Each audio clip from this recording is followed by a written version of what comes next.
यूपीजीएस में आप सभी का स्वागत है। आज हम बात करेंगे पार्ट 3, यानी पार्ट 1 हो चुका है और पार्ट 2 ये भी हो चुका है। तो आज हम बात करेंगे पार्ट यानी भाग 3 के बारे में। तो पार्ट 1 क्या था और पार्ट 2 क्या था। पार्ट 1 में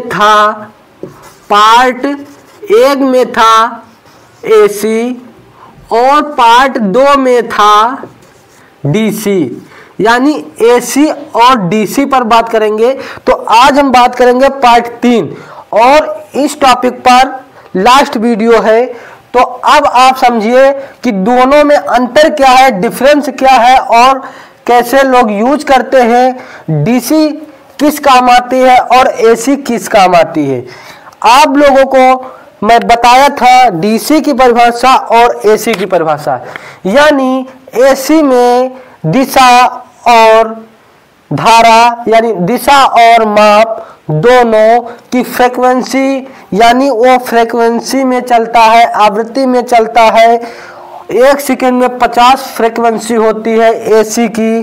तो अब इसकी बात करें, एसी करंट यानी एसी विद्युत धारा जिसका परिणाम और दिशा परिवर्तित होते हैं उसे हम एसी कहते हैं। डीसी पर बात किए थे जिसका दिशा और परिणाम परिवर्तित ना हो, यानी मान परिवर्तित हो सकता है पर दिशा निश्चित रहती है, इसे हम डीसी करंट कहते हैं। ये भाग 3 है यानी पार्ट 3 है।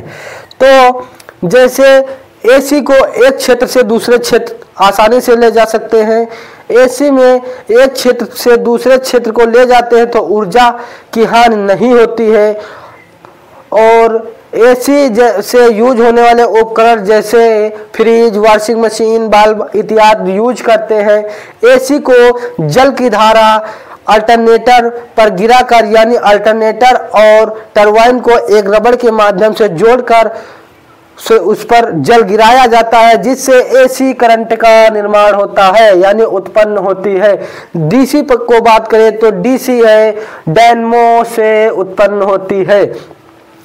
डीसी का और एसी का जो है उसकी फ्रीक्वेंसी चेंज होती है, डीसी की फ्रीक्वेंसी चेंज नहीं होती है। ये सब जो मैं बोल रहा हूँ आपके अगर समझ में नहीं आ रहा है तो आप तड़ातड़ जाइए, पहला पार्ट देखिए, दूसरा पार्ट देखिए, ये ऑटोमेटिक समझ में आ जाएगा। क्योंकि लोग अगर 20 से वीडियो आप लोग बेटा देखते होंगे तो आपको ये वीडियो समझ में नहीं आएगा। इसलिए मैं बोलता हूँ सबसे पहले इसको कट करके जाइए, भाग 1, भाग 2, फिर ये भाग 3 देखिए, ये ऑटोमेटिक आपको समझ में आ जाएगा।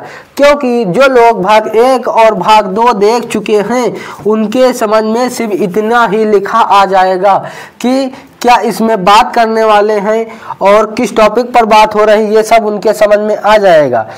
जो एसी है उसे हम एसी को डीसी में चेंज करने के लिए डायोड का प्रयोग करते हैं और डीसी को एसी में चेंज करने के लिए इन्वर्टर का प्रयोग करते हैं। तो ये सब उसके जो है उपकरण और क्या अंतर है ये बता दिया। लास्ट भाग यही है कि इसमें क्या मेन अंतर है। और अगर आपको एसी के बारे में, डीसी के बारे में चाहे जितना बड़ा प्रश्न आ जाए, चाहे जितना बड़ा लिखना आ जाए, चाहे जितने शब्दों में, अगर ये 3 भाग देख लेंगे तो आपके नंबर कहीं नहीं जाने वाले हैं। ये 100% गारंटी के साथ कहता हूँ। क्योंकि एसी से और डीसी से जितना भी व्यवस्थित है यानी लगाव है, अंतर है, सब मैंने डिस्कस कर दिया है सब टॉपिक पर कि एसी क्या होती है, डीसी क्या होती है, फ्रीक्वेंसी क्या होती है, दिशा किसका बदलता है, किसका माप बदलता है, किसका परिणाम बदलता है, सब पर बात कर दिए हैं। तो इस पर पहले नंबर देखिए, एसी यानी अल्टरनेटिंग करंट, प्रत्यावर्ती धारा।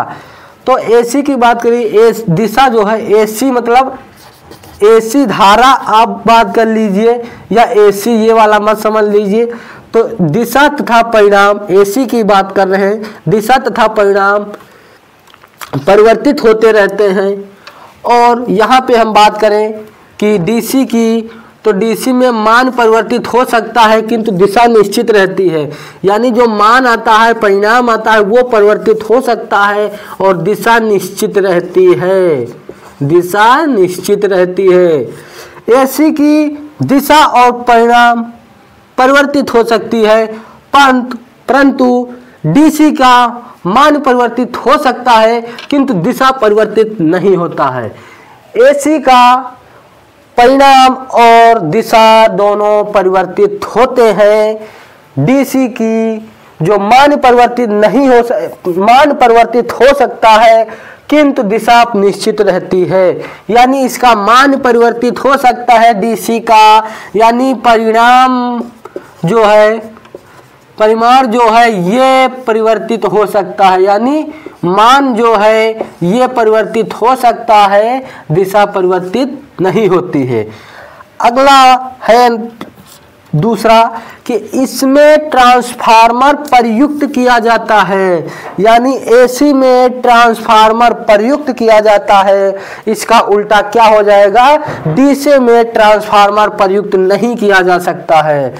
एसी में ट्रांसफार्मर प्रयुक्त किया जा सकता है, डीसी में ट्रांसफार्मर नहीं प्रयुक्त किया जा सकता है।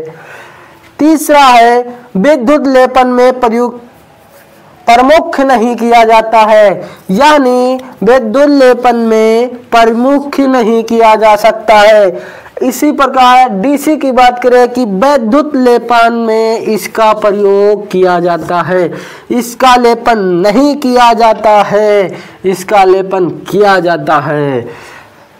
चौथा है इसका प्रयोग विद्युत चुंबक बनाने में समानतः नहीं करते हैं, यानी इसका प्रयोग एसी का प्रयोग विद्युत चुंबक बनाने में समानतः नहीं करते हैं। अब फिर डीसी पर बात करें कि विद्युत चुंबक बनाने में इसका प्रयोग करते हैं, डीसी का प्रयोग विद्युत चुंबक बनाने में करते हैं। लास्ट है मापन मंत्र इसका उभीम प्रभाव पर आधारित है। यहाँ पे बात करें डीसी की तो मापन यंत्र चुंबकीय प्रभाव पर आधारित है, यहाँ चुंबकीय प्रभाव पर आधारित है, यहाँ उभीम प्रभाव पर आधारित है। ये सब अगर नहीं समझ में आया है तो आप इससे पहले की दोनों वीडियो देख लीजिए, क्योंकि एसी करंट जो होती है, यानी एसी करंट जिसे अल्टरनेटिंग करंट कहते हैं, ये जो है फ्रीक्वेंसी में चलता है, यानी आवृत्ति में चलती है। इसका ऋण माइनस ये हो सकता है, इसका दिशा और परिणाम दोनों परिवर्तित होते हैं। दिशा और परिणाम ये देखिए दोनों परिवर्तित होते हैं। इसका परिणाम परिवर्तित हो सकता है, यानी बदल सकता है, किंतु दिशा नहीं बदलती है। ये जो है जब किसी व्यक्ति को लगती है एसी करंट तो उसे झंझनाहट महसूस होती है, और ये जब लगती है तो उसे डायरेक्ट उड़ा देती है, यानी चिपका लेती है। तो ये जो है ये जब लगती है तो कभी कदार लोगों को जब बिजली लगती है तो झंझनाहट होने लगती है, और ये करंट जो है डायरेक्ट चिपका लेती है, यानी डायरेक्ट धां उड़ा देती है। तो यहाँ पे आपको पता हो गया होगा कि डीसी और एसी में अंतर, और डीसी एसी का जो 3 पार्ट हैं ये तीनों देखिए। इससे चाहे जितने नंबर का प्रश्न पूछा जाए, चाहे जो हो, एसी और DC high school inter first year किसी भी क्लास में पूछा जाए, इसके अलावा और अतिरिक्त कुछ नहीं है। यानी 3 पार्ट, पार्ट 1, पार्ट 2, पार्ट 3। बेटा जो हम बता रहा हूँ ये समझ लीजिए कि आपको रटा नहीं रहा हूँ, सिर्फ समझा रहा हूँ, क्योंकि ये जो मैं बता रहा हूँ, जो समझा रहा हूँ, इसको आपको अगर याद करना पड़े तो बेकार है, क्योंकि इसको देखकर ये इतना चीज समझकर उम्मीद है आपको क्लियर पता चल जाएगा कि एसी और डीसी में डिफरेंस क्या है।